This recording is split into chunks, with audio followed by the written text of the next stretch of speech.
여러분 반갑습니다. 반도체 오빠 천마쌤입니다. 또 이렇게 하루가 시작되네요. 월요일 오늘은 또 즐거운 마음으로 또 출근해야겠죠. 그리고 또 열심히 공부하는 분도 있고 사업하는 분도 있고 직장 생활하는 분도 있을 겁니다.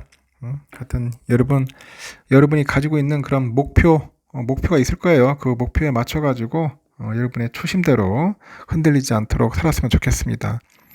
인생을 좀 후회 없이 즐기면서 살고 싶잖아요.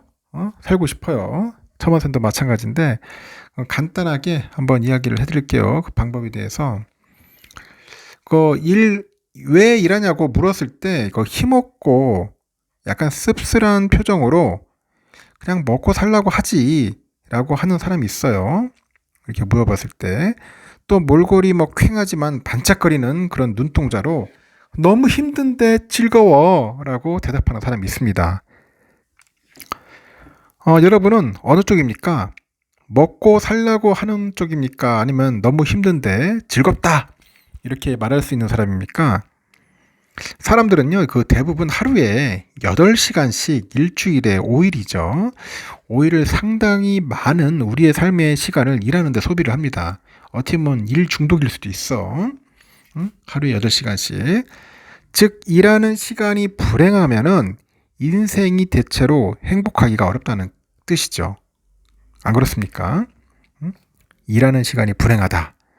얼마나 괴롭겠어요. 인생을 정말 즐기면서 살기 위해서는 그 일에 대한 관점을 좀 바꿔야 합니다. 어떤 일이든 그 일을 일로만 보면 지루합니다. 1초도 하고 싶지 않기 때문에 나의 발전과 이 자기 개발로 생각을 하고 이 진심으로 좋아할 줄 알아야 한다는 거야. 진심으로 좋아할 줄 알아야 한다. 처음부터요, 매일 몇 시간을 몇 년을 해야지라고 생각하지 마세요. 그냥 작은 거부터 이것만큼만 해야지. 그리고 하루에 작은 목표를 설정을 하고 이 미션을 클리어하듯 수행을 해보세요. 천만쌤도 그냥 조금씩 합니다. 농사를 져도 오늘은 이만큼 해서 콩 심어야지, 오늘 이만큼 해가지고 들깨 심어야지, 이런 식으로 농사할 때도 조금씩 해야지 한꺼번에 저 넓은 밭을 다 읽어야지 하면은 이 지쳐서 힘들어서 못합니다. 그냥 작은 성과에 행복해하거나 나의 일을 단순하게 좋아하는 것을 넘어서 그냥 잘하는 만족감이 우리가 일을 하는 이유가 될 것이고요. 이 즐겁고 진지하게 일했던 시간들이 모여가지고 인생 전체가 윤택해지고 행복해지는 겁니다. 어차피 일하면서 살아가야 한다면은 이 쫓기듯 하지 말고 불평하지 말고 나를 성장시킨다는 생각으로 즐기면서 하자는 겁니다. 이 관점이 바뀌어야 인생이 바뀔 수 있는 거예요. 여러분 관점을 바꾸셔야 합니다. 그러면 여러분의 인생 아주 멋지게 될 겁니다. 그러면 또 삼성과 다양한 이야기 소식들이 있어요. 여러분에게 한번 짧게 임팩트 있게 전달을 하겠습니다.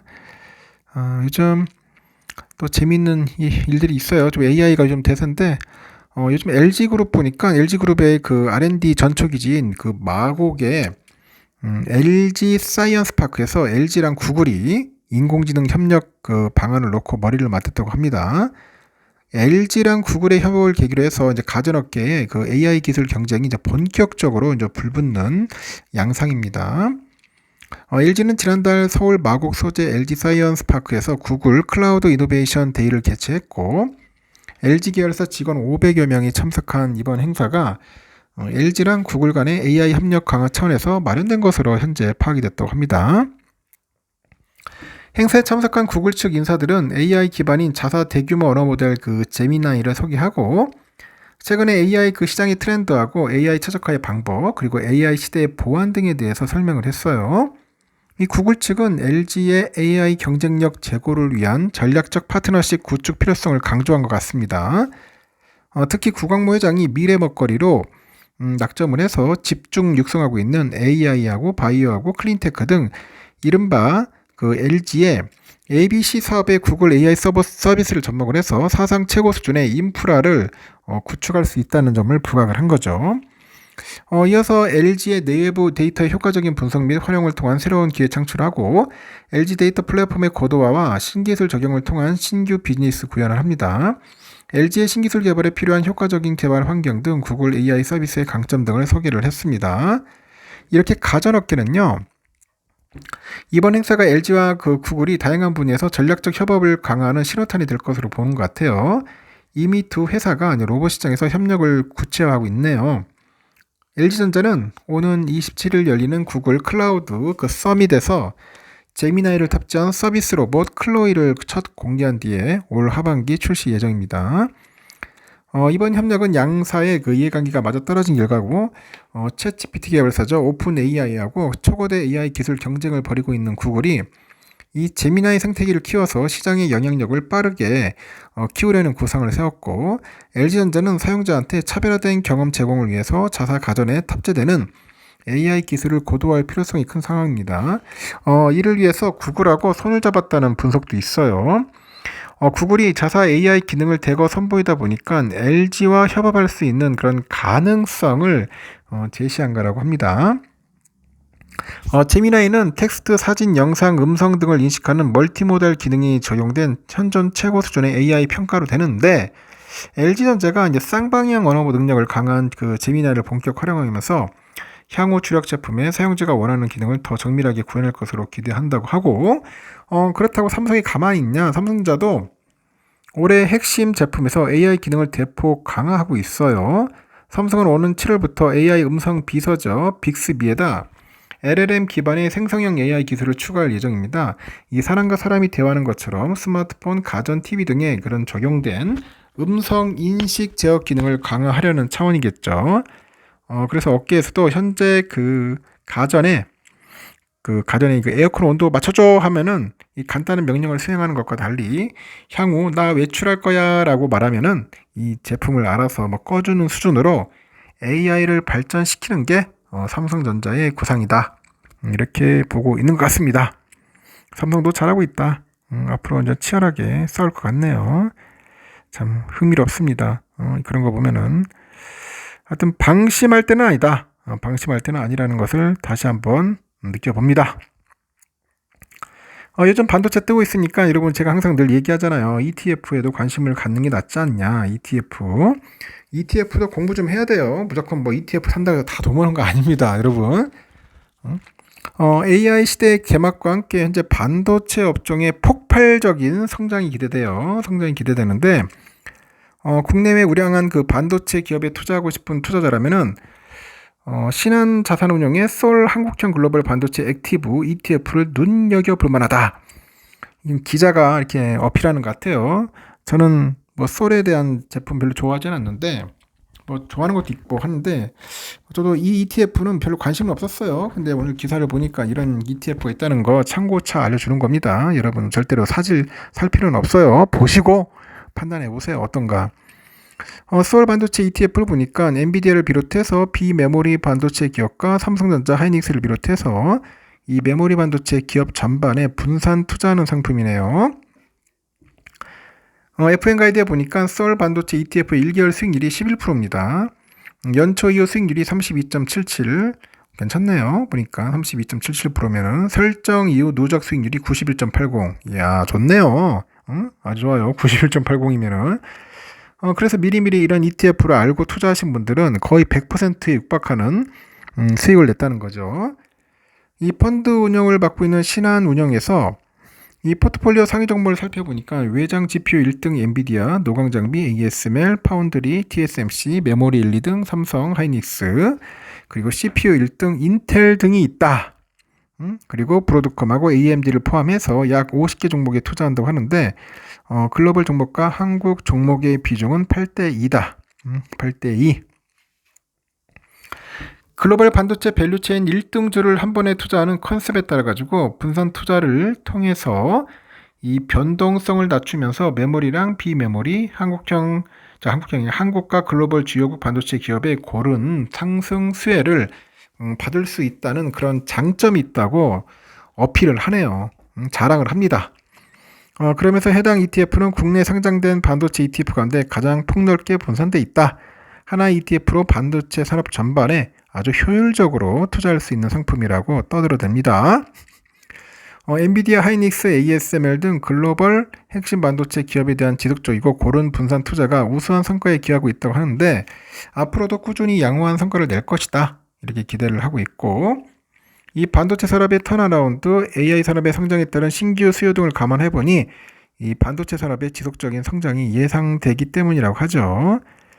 세계 반도체 매출은 올해 5천억 달러가 조금 넘는 수준인데 오는 29년 사상 처음으로 1조 달러를 돌파하는 등 2030년까지 2배 이상으로 늘어날 거라고 보죠. 미국을 비롯해서 주요국은 급성장하는 반도체 시장을 차지하기 위한 보조금 지급 등 다양한 정책을 내놓고 있어요. 미국은 530억 달러 규모의 반도체법을 통해서 공급망을 자국 중심으로 재편하려고 있고 코리아 역시 지난달 금융지원을 포함해서 약 26조 원 정도 반도체 산업 종합지원 프로그램을 발표한 바 있습니다. 이 반도체 산업협회가 보스턴 컨설팅 그룹에 의뢰한 연구에 보니까 세계 반도체 생산 능력은 10년간 최소 80% 정도 늘 거로 예상을 하고 이 글로벌 반도체 산업하고 밸류체인에 대한 중장기적인 투자가 유효할 것으로 기대되는 대목이라고 합니다. 하여튼 이 ETF를 보니까 폭넓은 분산 투자를 통해서 변동성을 낮추고 이 비교 지수 및 동일 집단 상품 대비 초과 성과를 추구하려는 투자자한테 적합하다고 하는 것 같습니다. 그 단기 트레이딩적인 접근보다는 그냥 연금 계좌를 통해서 이 적립식 투자로 중장기 매수하는 그런 투자자한테는 적합한 상품이라고 떠들어대고 있네요. 떠들어대고 있습니다. 그래서 제가 잠시 한번 봤어요. 이솔 한국형 글로벌 반도체 액티브 ETF를 보니까 19,455원이네요. 금요일날 종가가 19,455원이고, 야, 3.07%나 상승을 했습니다. 그리고 52주 최고가가 19,455원. 최고가네요. 보니까. 1개월 수익률이 10.3%, 1년 수익률이 아까 말한 것처럼 64.79%입니다. 64.79%. 지금까지는 91.8%니까 많이 상승을 한 거네요. 보니까. 최근은 그렇고요. 이 펀드 수수료가 좀 비싸네. 0.5%입니다. 0.5%. 근데 더 추가될 수가 있을 것 같아요. 약간 수수료가 좀 비싸다. 이렇게 보시면 될 것 같습니다. 신한자산 운용에서 운용하는 거니까 관심 있는 분들은 한번 보세요. 보시고 마음에 들면은 모아가는 거고 아니다 싶으면 다른 ETF 많으니까 한번 살펴보십시오. 저도 이 ETF를 오늘 처음 봤습니다. 이런 게 있었구나 하면서 참 새로운 ETF들이 요즘 많이 나오는 것 같아요. 저도 ETF 좋아하는데 여러분들 제가 항상 하는 이거예요. 삼성만 너무 고집하지 말고 삼성은 뭐 적정하게 여러분들 구성하시고 가지고 있는 분들 뭐 ETF도 많이 하고 더 좋은 반도체 기업도 많이 있으니까 이 골고루 하라는 거예요. 골고루 하면서 이제 분산 투자 방식으로 하시라는 겁니다. 그래야지 나중에 좀 주가가 빠져도 덜 충격스럽다는 거죠.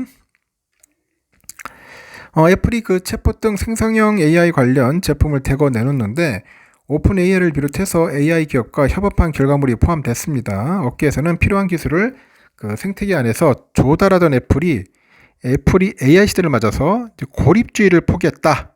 그런 평가가 있어요. 블룸버그와 그 더버지 등에 따르니까 애플이 10일날 미국 캘리포니아주 쿠퍼티노 본사에서 세계 개발자 컨퍼런스에서 새로운 AI 시스템인 애플 인텔리전스를 공개하네요. 아이폰하고 아이패드, 맥 등 애플 하드웨어 생태계에 적용될 예정인데 애플은 먼저 테스트 버전을 공개한 뒤에 기술 보완을 거쳐서 본격적인 보급에 나설 거라고 하는 것 같습니다. 그 애플의 인텔리전스는 이미지랑 동영상 생성 등 멀티모델 기능보다는 그 AI 기반의 문서 요약, 이메일 답변, 메시지 관리, 음성 비서 시리의 그 기능을 개선해서 그 제공하는 데 무게를 둘 것으로 보고 그 화상회의에서 논의한 핵심 사안의 주요 내용을 정리해서 다른 팀원에게 보내는 일을 아주 쉽고 빠르게 할 수 있다는 것 같아요. 애플은 데이터 처리 효율을 높이기 위해서 특정 작업을 기기 내에서 온디바이스 형태로 처리할지 아니면 클라우드 서버로 보낼지 판단하는 기능도 애플의 인텔리전스에 추가한 것으로 알려져 있습니다.